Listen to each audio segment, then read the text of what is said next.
Shalom, pemirsa yang diberkati Tuhan. Bertemu kembali dalam seri pelajaran Sekolah Sabat. Sebelumnya mari kita sama-sama berdoa. Tuhan, terima kasih.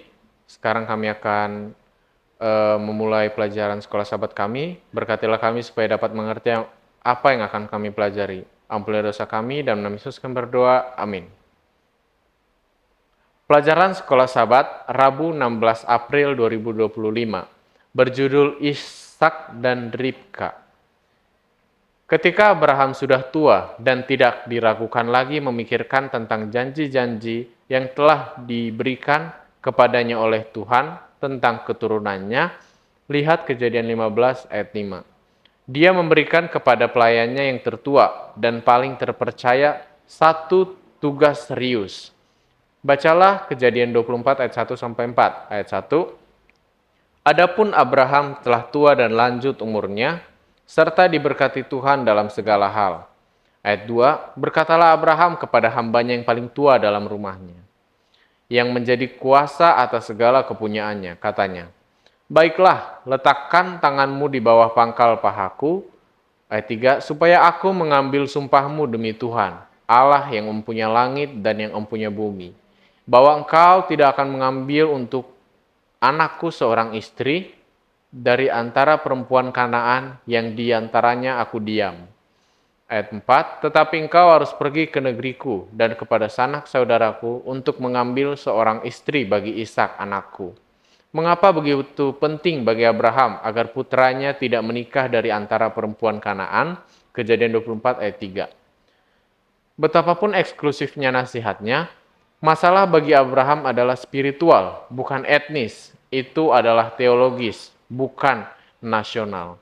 Abraham tahu betul kemerosotan moral praktik keagamaan orang Kanaan.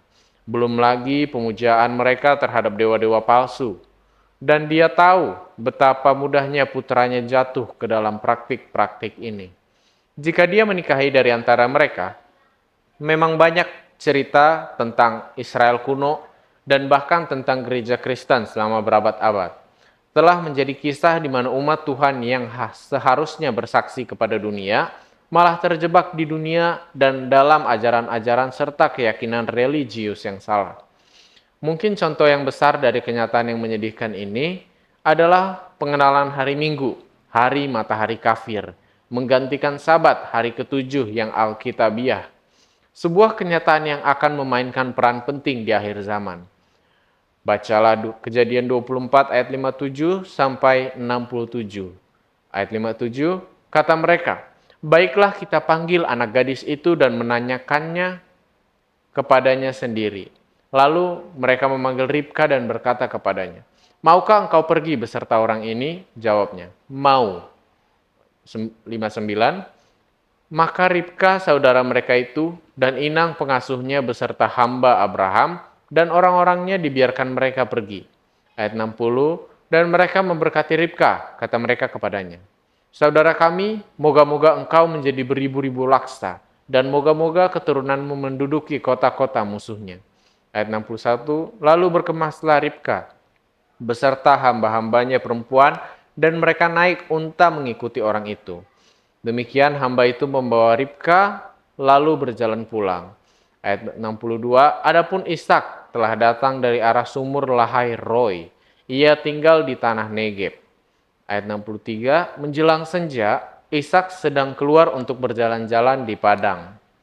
Ia melayangkan pandangannya, maka dilihatnyalah ada unta-unta datang.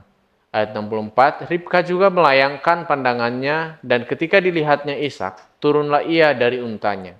Ayat 65, katanya kepada hamba itu, siapakah laki-laki itu yang berjalan di padang ke arah kita? Jawab hamba itu, dialah tuanku itu. Lalu Ribka mengambil telengkungnya dan bertelekunglah di ia.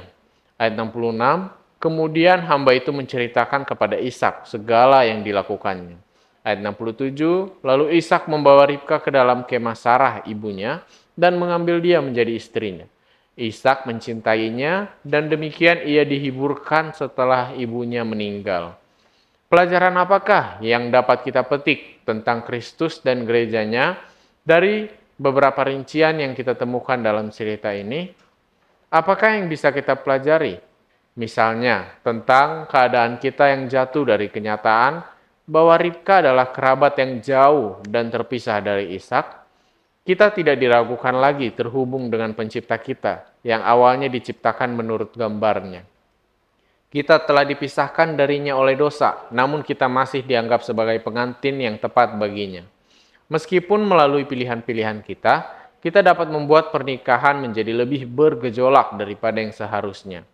Ya, Allah mengawasi kita, mempelai wanitanya, lebih dari kita mengasihi dia. Apakah pilihan-pilihan yang kita dapat buat dan harus buat setiap hari yang dapat memperkuat kasih kita kepada Allah? Pada saat yang sama, apakah pilihan-pilihan yang hanya akan mematikan kasih kita? Tuhan memberkati. Mari kita sama-sama berdoa. Tuhan yang baik, terima kasih atas penyertaan-Mu. Kami sudah selesai mempelajari sekolah sahabat-Mu. Berkatilah apa yang sudah kami pelajari ini supaya dapat kami pahami dan kami terapkan dalam hidup kami, ya Tuhan. Berkatilah para pemirsa yang sama-sama belajar bersama kami. Berkati mereka dalam kehidupan mereka, dalam segala pergumulan mereka, ya Tuhan. Ampuni dosa kami, dalam nama Yesus hamba berdoa dan mengucap syukur. Amin.